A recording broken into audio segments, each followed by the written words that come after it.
आपने कल एक खबर देखी थी कि बहुजन समाज पार्टी की राष्ट्रीय अध्यक्ष और उत्तर प्रदेश की पूर्व मुख्यमंत्री मायावती ने जो है कई दलित संगठनों पर निशाना साधा। मायावती के निशाने पर कहीं ना कहीं नगीना से सांसद चंद्रशेखर आजाद भी थे।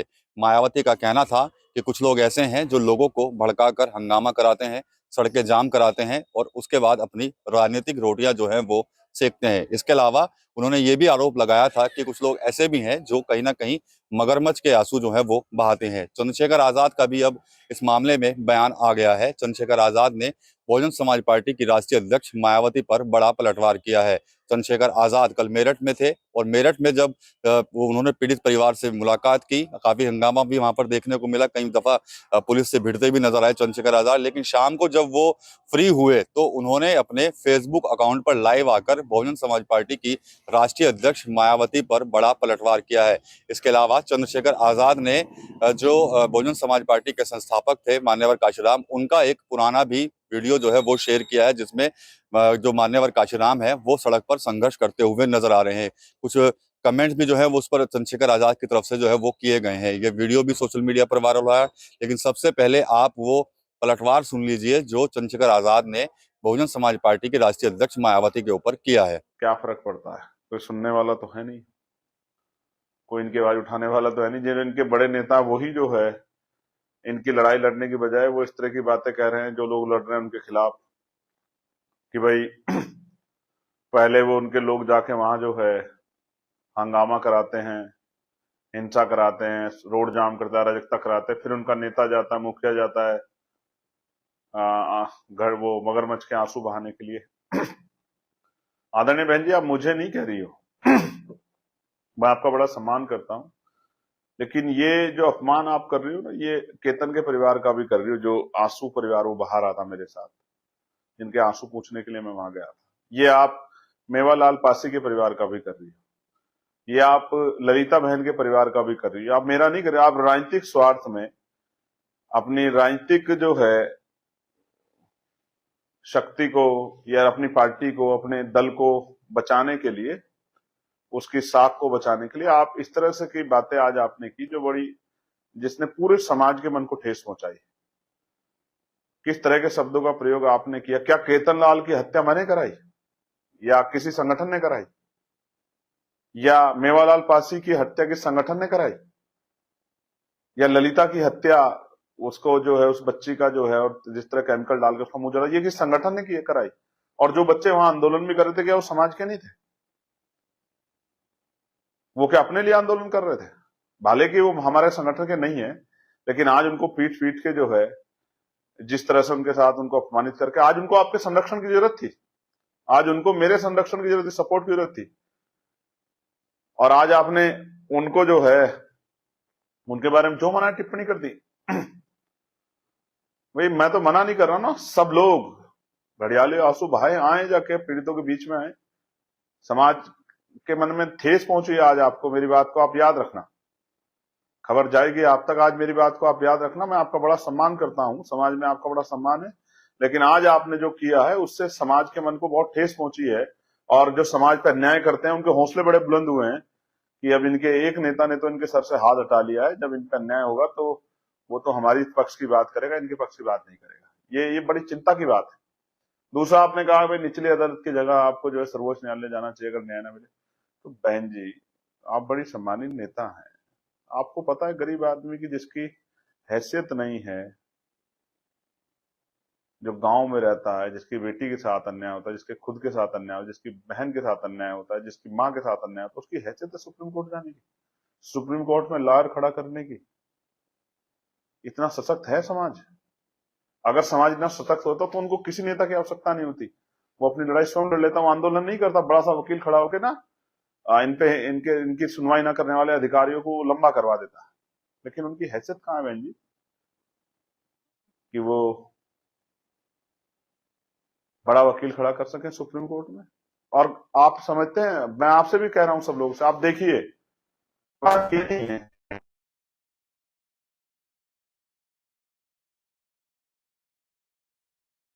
कि जो प्रेशर डेवलप होता है उसकी वजह से मजबूर होते हैं अधिकारी काम करने। आज की सरकार में बैठे अधिकारी काम कर रहे हैं क्या? मैं मानता हूं न्यायपालिका से मिलेगा, कोर्ट सजा देगा, लेकिन एफआईआर तो दर्ज हो जाए, गिरफ्तारी तो हो जाए। आज तो सरकार के इशारे पे पुलिस गिरफ्तारी नहीं कर रही, आरोपी को जेल नहीं भेज रही है, आरोपी बाहर घूम रहा है, पीड़ित पे दबाव बना रहा है, डरा रहा है, गवाहों को डरा रहा है। आज सुरक्षित नहीं है लोग, क्योंकि संवैधानिक संस्थाएं जो हैं, जो हमारी सरकारी संस्थाएं, वो निष्पक्ष नहीं रही हैं, उनके ऊपर दबाव है। वो उनकी जो कार्रवाई है वो निष्पक्ष नहीं है। वो जो कहीं एक घटना पे उन्हें बुलडोजर चला देते हैं, दूसरी घटना पे उन्हें कुछ भी नहीं करते हैं। कहीं अपराधी को गोली मार देते हैं, वहीं दूसरी तरफ कुछ नहीं करते हैं। वहीं जो है वो किसी को सरकारी नौकरी देते हैं, किसी को कुछ भी नहीं देते। हाथरस के परिवार से जो वादा किया, कपसाड़ के परिवार से कुछ भी नहीं दिया। वहीं एक तरफ जो है वो क्लास 1 की नौकरी देते हैं, देते किसी को। वो उनकी कार्रवाई, सरकारी कार्रवाई निष्पक्ष नहीं है। इसलिए हम लोग जो हैं मजबूरी में, ना चाहते हुए जाके, और आदरणीय हमारी सामान्य नेताजी, मैं आपको बताना चाहता हूं कि समाज, कोई परिवार किसी के भड़काए से सड़कों पर नहीं आता। और भीम आर्मी आजाद समाज पार्टी का ट्रैक रिकॉर्ड है कि भीम आर्मी आजाद समाज पार्टी के लोग कभी परिवार को बीच में नहीं लेके आते, अपने आप करते हैं आंदोलन जब भी करते हैं। ये मुसीबत समाज की के साथ जब अन्याय होते, अपने कंधों पे लेके इस लड़ाई को लड़ते हैं, ना कि समाज से कहते हैं, पीड़ित परिवार से कि आप आओ, अपने रिश्तेदारों को लेके आओ। अपने संगठन, अपने कैडर को बुला के, और जो जुल्म जातीय अत्याचार होता है उसके जरिए जो है अपने संगठन के जरिए उनको न्याय दिलाने का प्रयास करते हैं। और पीड़ित परिवार किसी की बातों पर भड़कने वाला नहीं है।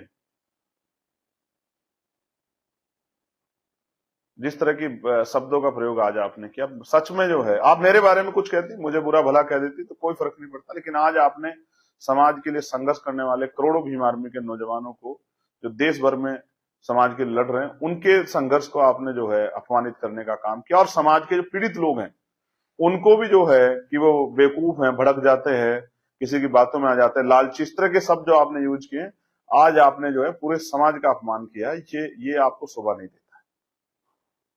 ये बड़ा चिंता का प्रश्न बन गया। और इससे आपको नहीं लगता उन मनुवादियों के, उन आताताइयों के, उनके दबंगों के कितने हौसले बुलंद हुए होंगे कि अब अगर हम किसी की बहन बेटी का अत्याचार या रेप, हत्या करेंगे तो कोई जो है सवाल नहीं उठाएगा, और कोई सवाल उठाएगा तो हमारे फेवर में तो बहन जी खड़ी है, वो कह देंगे कि ये तो जो है राजनीतिक रोटियां सेकने के लिए, या मगरमच्छ के आंसू बहाने के लिए, या छोटी सी जो है राजनीतिक जो है संकीर्ण मानसिकता के कारण ये लोग आ गए। तो जो सरकार हम पे आरोप लगाती है, सरकार समाज के लिए संघर्ष करने वालों पर आरोप लगाती है, आज तो आपने उसको मोहर लगाई है ना। ये क्यों किया आपने? ये गलत है। मैं इसका पुरजोर विरोध करता हूं। बड़े सम्मान के साथ मैं कहना चाहता हूं आपको कि आज आपने इस कमजोर हकवंचित समाज की पीठ में छुरा घोंपने का काम किया है। और मैं बधाई देता हूं भीम आर्मी आजाद समाज पार्टी को, उन कार्यकर्ताओं को जिन्होंने इतने मजबूत तरीके से लड़ाई लड़ने का काम किया। और ये लड़ाई तो बहन जी हमने आप ही से सीखी है। समाज के लिए आपने संघर्ष किया। काशीराम साहब ने संघर्ष किया। काशीराम साहब कहते थे सत्ता सब कुछ होती है, सत्ता के बिना कुछ नहीं होता। और कहते सत्ता जिनके पास नहीं होती, जिस समाज शासक नहीं होता, उनकी बहन बेटियों पर अत्याचार होता है, जुल्म जाती होती है, अन्याय होता है, उनको रोटी, कपड़ा, मकान, सब चीजों के लिए संघर्ष करना पड़ता है। मगर बहन जी, काशीराम साहब ये कहते थे कि सत्ता संघर्ष से मिलती है। सत्ता कोई थाली की प्लेट नहीं जो सजा के देगा कोई आपको, ये आपको छीननी पड़ेगी।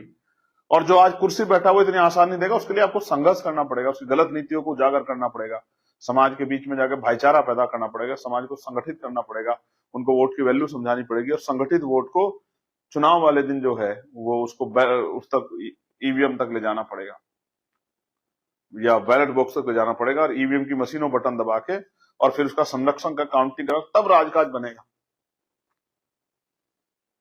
तो आज राजनीतिक स्वार्थ में जो कुछ किया गया वो खतरनाक था, समाज का मनोबल तोड़ने वाला था। लेकिन मैं देश भर के लोगों को कहूंगा कि वो अपना मनोबल ना तोड़े, हम लोग उनके साथ खड़े हैं, कंधे से कंधा मिला के साथ खड़े हैं, और हर कीमत पे जो है इस लड़ाई को लड़ेंगे। तो जिस तरह से कल बहुजन समाज पार्टी के राष्ट्रीय अध्यक्ष मायावती चंद्रशेखर आजाद और कई दलित संगठनों पर आक्रामक नजर आ रही थी, तो वहीं अब चंद्रशेखर आजाद भी बेहद आक्रामक हो गए हैं और उन्होंने पहली बार बहुजन समाज पार्टी के राष्ट्रीय अध्यक्ष मायावती के ऊपर खुलकर जो है वो अपना बयान जो है वो दिया है। चंद्रशेखर का ये बयान इस वक्त सोशल मीडिया पर बड़ी तेजी से वायरल है।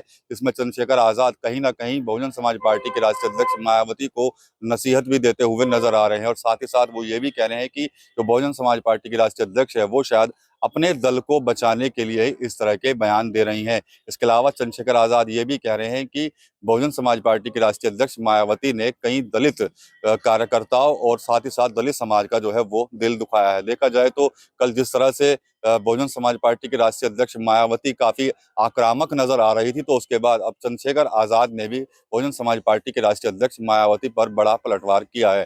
टीवी 9 यूपी के लिए सहारनपुर से विकास कपिल।